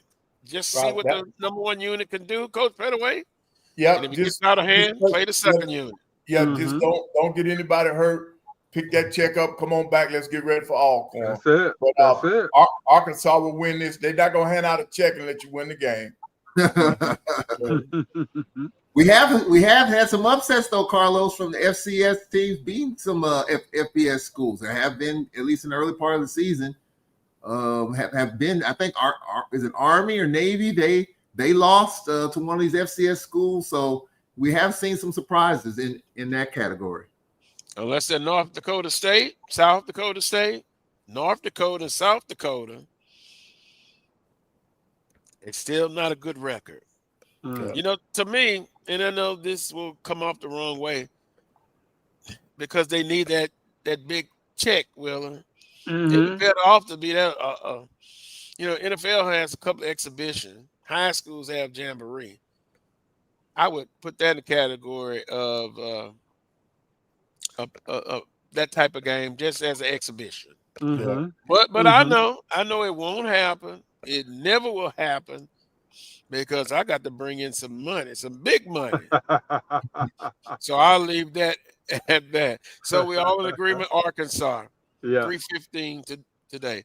Southern and Mississippi Valley State, I think we kind of gave our predictions, but I got Southern winning this game. Yeah. It's more about Southern. Definitely. I'm with Southern. Southern by 10. And if it don't happen that way, truly, I'm going on the hunger strike. I'm going on the hunger strike.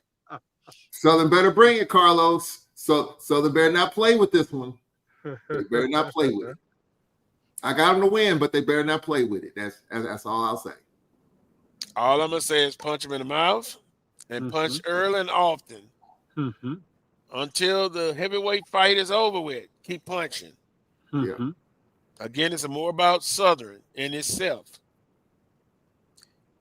All righty, Arkansas Pine Bluff at Texas Tech. Ooh, oh boy, that could get ugly. Yeah, let's just keep it on the. Let's see if we can keep it on the 50. Keep it on the 70. Pick up that check from Lubbock. Stay healthy and come on back to Pine Bluff. Yeah, that's all needs to be said. Yep. Langston at Grambling State, 7 p.m. in Shreveport. I'm going with Grambling. Grambling's going to win this game because they're supposed to win it. Grambling by 10 plus. I was looking at the chat room. Okay, Charleston State beat Army last night. Right. Yeah. Charleston State was a Division II. They rapidly moved to FCS, and now they're going up to a bigger conference in a matter of 5 years or less. Beautiful new stadium. Somebody gets it. Yeah. And guess what? They don't have a fan base, but I saw them last week 0 against Portland State. That was a good old-fashioned butt whipping. All right, Prairie View A&M and Texas Southern. And by the way, a Southernite, Miss Paula Jackson, is the new interim AD at Texas Southern. She's a Southernite. She's moved around. Someone sent me a clip of the luncheon.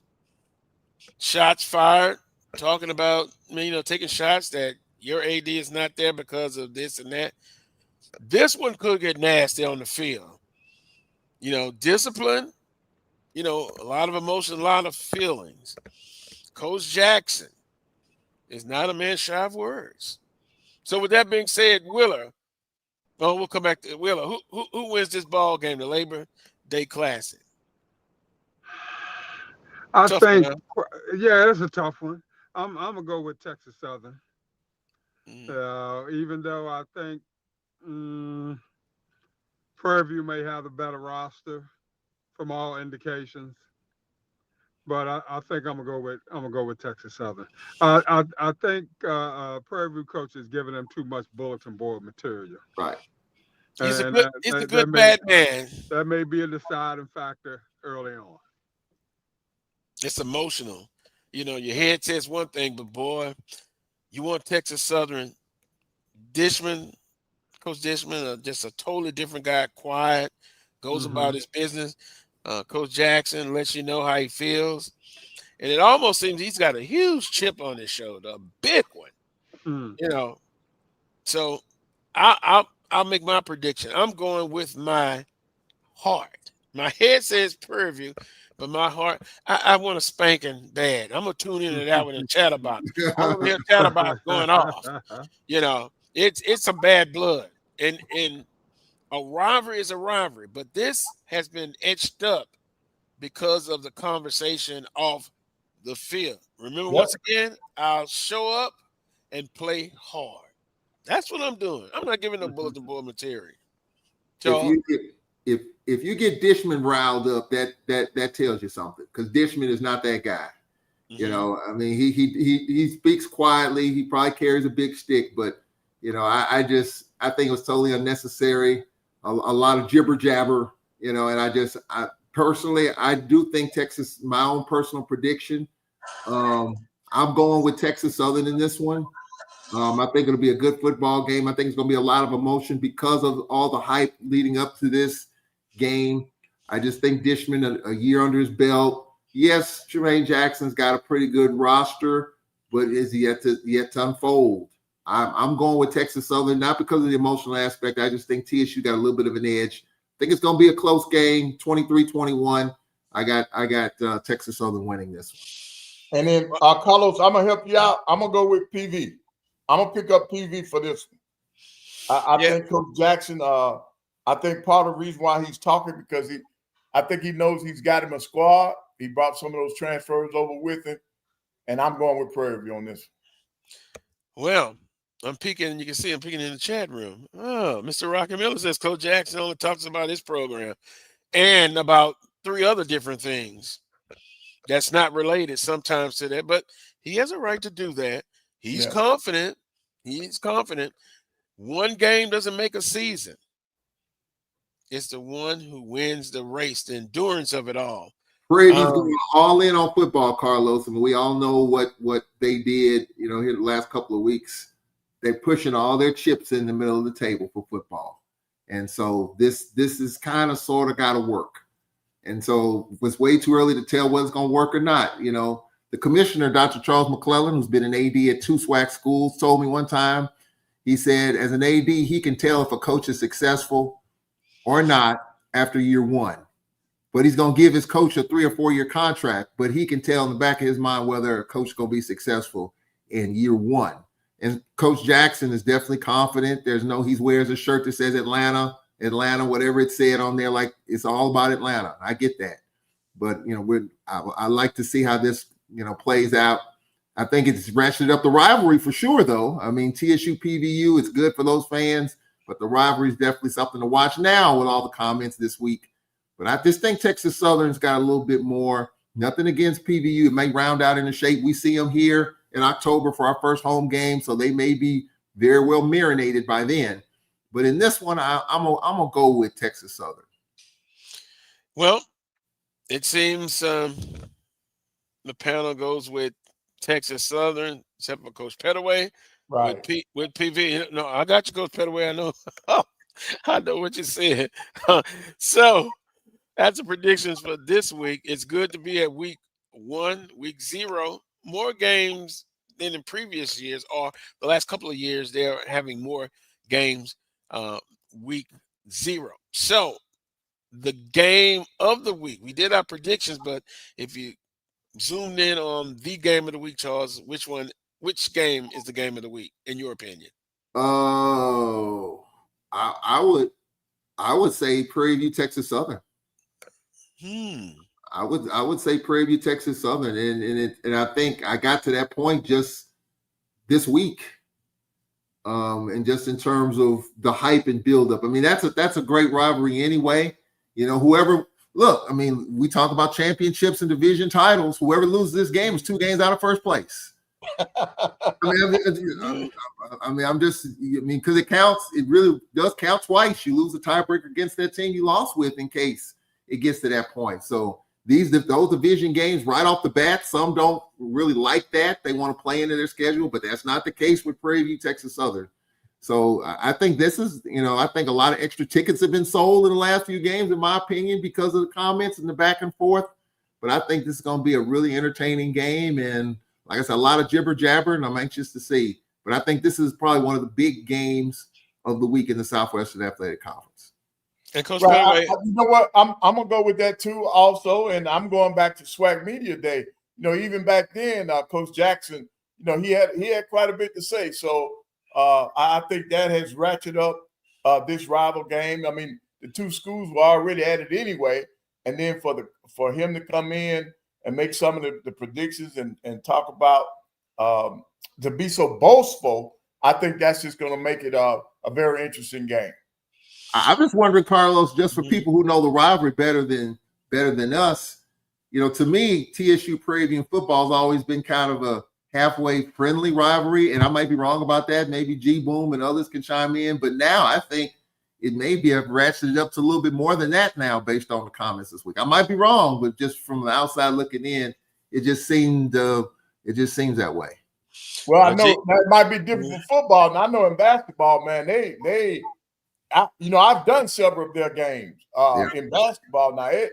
Now, that's intense, man. Yeah, in basketball now. Yep, it's intense. I'll give you that. It's a good rivalry.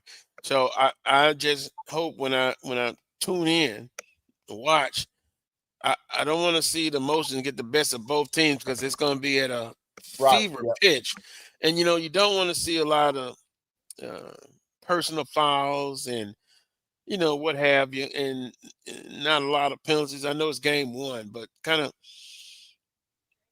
tone the emotion down just a little bit. I'm not saying don't be emotionless, but be emotional, but keep it down because at the end of the game, you're still HBCU family, and then you look ahead to next week. So with that being said, for week one, we're going to look at which teams can pull in the non-conference victory.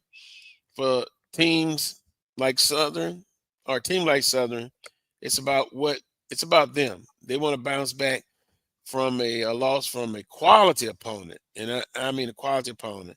And Coach Oliver, he as good as advertised. Kept it simple, played to his strengths, and controlled the tempo and controlled the game. And it was a valuable lesson. The title of this show is Jaguars Regroup and Refocus. That's the right title. Thanks, Mel. That's exactly what it should be. Regroup and refocus. Don't think about September the 6th, the next game against Alabama State. You got to be focused on today at 4 p.m. And Coach Pettaway, in basketball, when you have a disappointing loss, you can kind of bounce back quicker. Right. For football, you got to wait a week. For Alcorn, they've got about 10 days to think about it. Very disappointing loss. And you don't ever want to say which loss was worse. A loss is a loss. But I did see the video of the Northwestern State celebrating. It was big to them. All games matter to them. Yeah. They had lost a lot of games. 3 years, Charles. Yeah. But 1,027 days. Yeah, well, I don't group the days. 3 years. You might as well say 3 years. Yeah. So they were itching. And they felt confident enough that they can get the victory, and they got it. But you know what, Carlos? A lot of times, we put a lot of stock in players. Like on the FBS level, everybody's putting all this stock into the Manning kid out of Texas. Well, you can have the name, you can have the talent, but that's not going to bring results. In the first half, he's off to a slow start. Texas is losing to Ohio State 7-0 at halftime.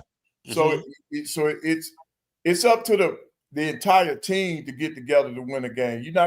One person is not going to be able to do it. So the entire team has to be ready to play. And you have to make adjustments. Again, I'm going to go back to Coach Oliver. They made a major adjustment. They said, we're not going to let Holland Franklin beat us. Yeah. And so the passing game wasn't there. So making adjustments is important. Some coaches, some staffs are good where they can make adjustments before halftime. But at least at halftime, you have to make adjustments. You go in. You got coaches in the box. You got coaches down on the field. What didn't we do well? What did we do well? Sometimes you have to make adjustments on the fly. Yep. Definitely have to do it in basketball. Yep. Yeah. And then you look at the film the next week to confirm what you kind of already knew in your mind, what went wrong. So it's very important. It's very important. The teams that are lost to snap back and get a win. Closing comments, Charles. We got 3 minutes left. Well, I want to give a food plug. Up at Itabena, I know it's a lot of Jaguar fans up there, and I don't, for people who might not know, there's a place in Itabena. If you love catfish cooked any way you want it, baked, fried, filleted, there's a place in Itabena not too far from Valley's campus called Larry's Fish House. Larry's Fish House, all you can eat.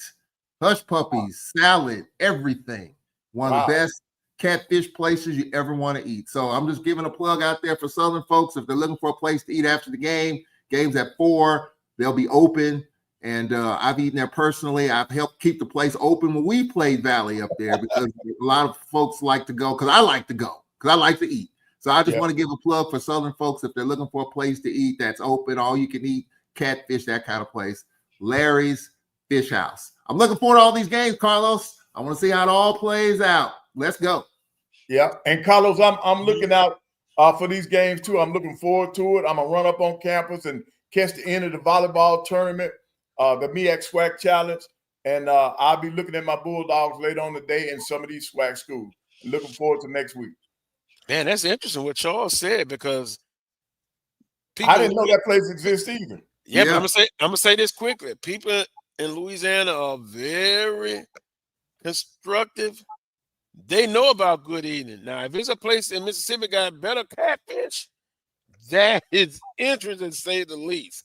I haven't had one yet, Carlos. I haven't had one yet. Got to check it out. Got to check it out. I want to thank Melanie as our producer. Until next Saturday at 11 a.m. for another edition of the Carlos Brown Show right here on the Black College Sports Network. Remember, like, share, hit the notification button for all of the shows on the Black College Sports Network. Until next time, peace and God bless.